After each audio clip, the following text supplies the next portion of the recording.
Welcome back to my channel. Today I'm going to be covering a topic that is highly controversial in our modern era, and is frankly more complicated than what I can get into in a single video. So please don't bite my head off for not shining a light into every scummy crevice of this topic. There are literally entire podcasts with multiple seasons dedicated to this topic if you want more info. Which brings me to the subject at hand. The wellness industry is a scam. I'd like to take a few minutes of your time to tell you about an exciting new superfood. It will make people like you, and if eaten daily, will protect you from demonic possession. Or perhaps I could interest you in my patented cola enema machine. Enhance your love life today for the low price of only $19.95. These statements have not been evaluated by the FDA. From weight loss pills to magic pillows, all the way around to superfoods and supplements. Today I'm going to talk about a for-profit industry which only exists due to the hate it generates towards other for-profit industries. Because humans have spent thousands of years generating theories as to how the body worked and coming up with all manner of insane treatments for every ailment under the sun, historically it can be hard to separate what we consider the wellness industry from actual healthcare. So I'm going to focus on the point in time in the modern era where we actually have educated people with a very clear understanding of how the body works. The point well after disease was thought to be caused by miasma or planets out of alignment, and where the wellness industry very clearly deviated from the realm of proven science. I'm choosing this point because even though snake oil salesmen, both literal and metaphoric, have always existed, most of us can drum up a much larger degree of sympathy for their victims if they existed in a time and place where access to competent medical professionals was a complete impossibility. Comparing those victims to people who live in especially a privileged position of having access to modern medicine is a night and day concept that I feel most of us can recognize. So some might be wondering how then, in an era where the secrets of the human body have largely been revealed to us, and you have a doctor's office on every corner, did the wellness industry surpass pharmaceuticals in profits years ago if there wasn't something which gave it some validity? And naturally this is a complicated issue, but I'll try breaking it down into two overarching points.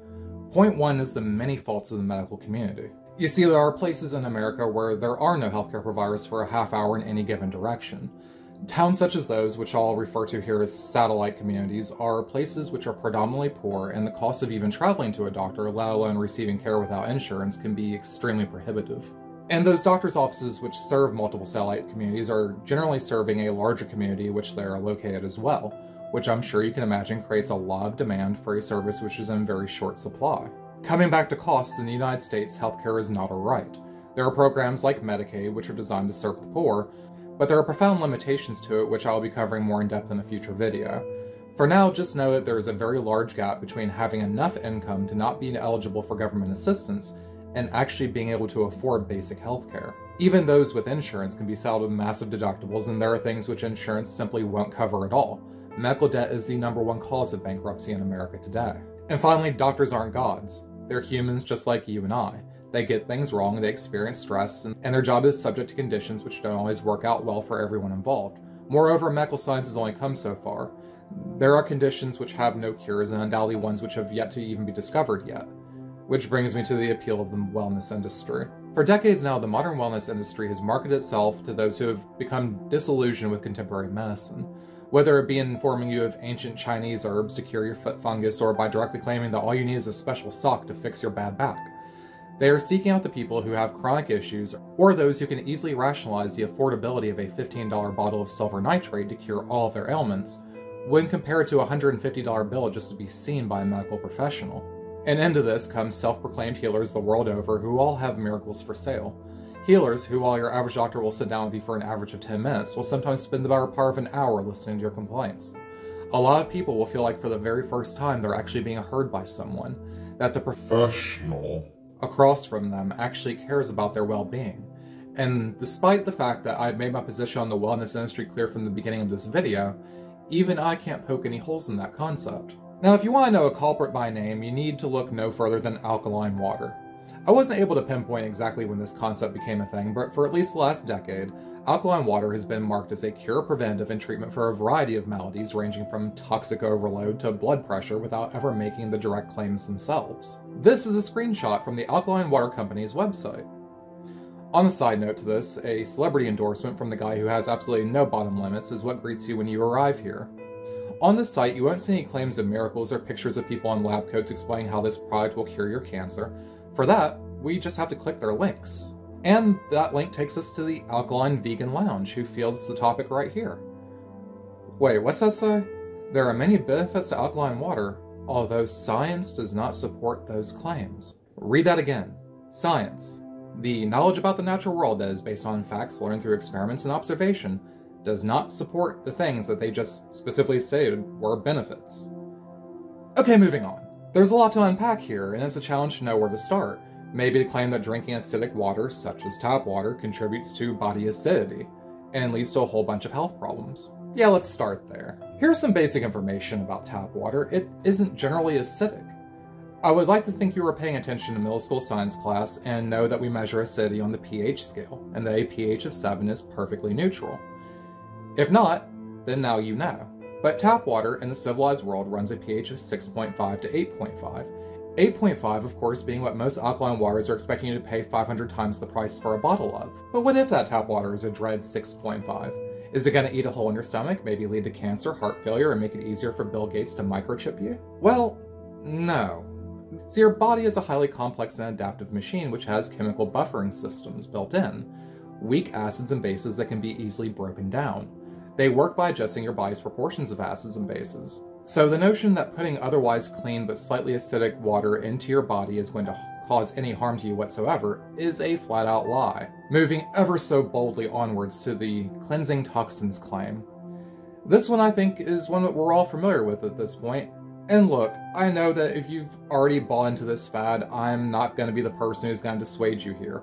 I'm not expecting that I, with my abrasive personality and barely followed YouTube page, is going to teach you what health class didn't.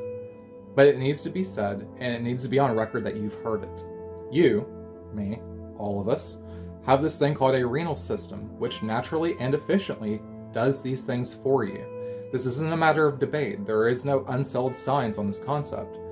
Your well-functioning renal system is the only reason you're alive to be watching this right now.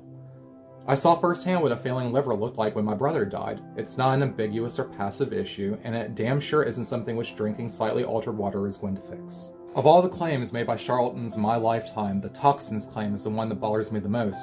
And the issue I have with it is right there in its name. Toxins. What toxins?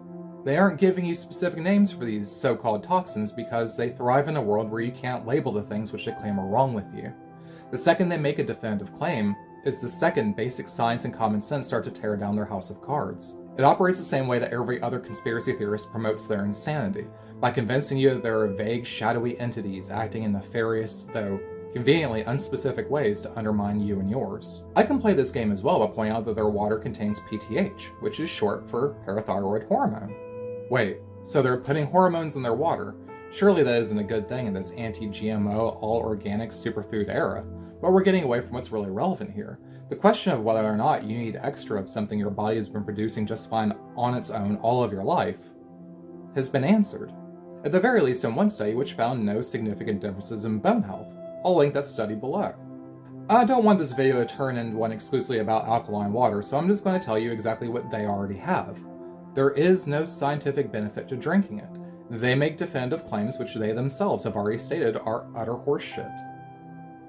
So why are they allowed to do that? It's the same reason why Activia, Vitamin Water, and Extend still exist. Because of the Dietary Supplement Health and Wellness Act of 1994. The early 90s was such a unique time. America was still extremely hungover from the 80s, and we had yet to establish a unique identity for the last decade of the millennium. This did the trick though. In this bill, we basically allowed for what I'm going to refer to as the alt health industry to sidestep the FDA. The very organization which brought literal snake oil salesmen to heel at the turn of the last century that we randomly decided was somehow infringing upon our personal freedoms. To quote the then head of the FDA, the 1994 Dietary Supplement Act does not require that dietary supplements be shown to be safe or effective before they are marketed. The FDA does not scrutinize a dietary supplement before it enters the marketplace.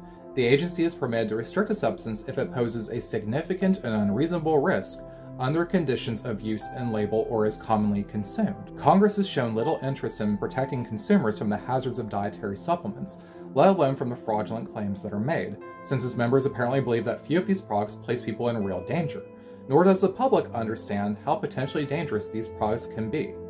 End quote. And in a nutshell, modern history was made. We again, for the millionth time as a nation, sold our souls to big business. Which is actually a nice segue into my final point, that this is a big business. The wellness industry loves to paint Big Pharma as a money-hungry devourer of hopes and dreams, and that they are the benevolent saviors here to rescue us with borderline mystical knowledge. They have read better fortune cookies than you, and they are just altruistic enough to give you the crumbs. Big Pharma is not the devil, or at least no more of a devil than any other for-profit entity in the world, and it's that sentiment that the wellness industry keys in on in order to promote themselves as a more caring alternative, despite the fact that the yearly profits of the wellness industry as a whole exceed Big Pharma's 4 times over. Make no mistake about it, the wellness industry is at least as much a money-hungry institution as any other, with the caveat that unlike the actual medical community, they are legally allowed to bullshit you. Naturopathic doctors aren't required to get a PhD and undertake years of post-academic training. The diet supplement industry doesn't need to disclose what's really in their pills. Alkaline Water doesn't need to subject itself to FDA testing. And not one of these concepts are held to the bare minimum standard of simply not lying to you. So long as they aren't making a definitive claim that they are going to cure, diagnose, or treat any specific ailment, they have a blank check both to literally and metaphorically promote what amounts to little more than conspiracy theories. Not all of us are going to have the benefit of a medical degree or having studied advanced human biology. A normal person isn't going to have an endless supply of patients for doctors who don't seem like they care enough to uncover what might be a complex health problem limiting our lives. But there is a saying we're all familiar with that 2 wrongs don't make a right, and this is a classic example of that concept. Being faced with a bad experience at a doctor's office is not going to change basic chemistry. A misdiagnosis won't imbue magic powers into a pair of socks enabling them to fix your hemorrhoids. Science is science, and unless you have spent a decade of your life academically studying healthcare and actively being held to legally binding standards of practice, it is best to leave these things to those who have.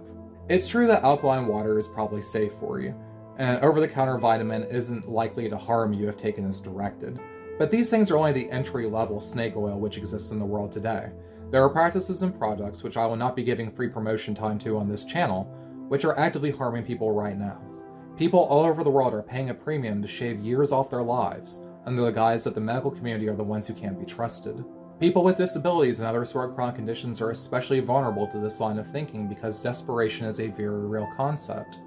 No one wants to be in pain constantly or stuck in a mental fog, and no matter where we are in human history, our knowledge as to how to treat the body will have only come so far. So to close this out, we're talking about a broad concept here which ranges from harmless placebos to probably killing you as I type this.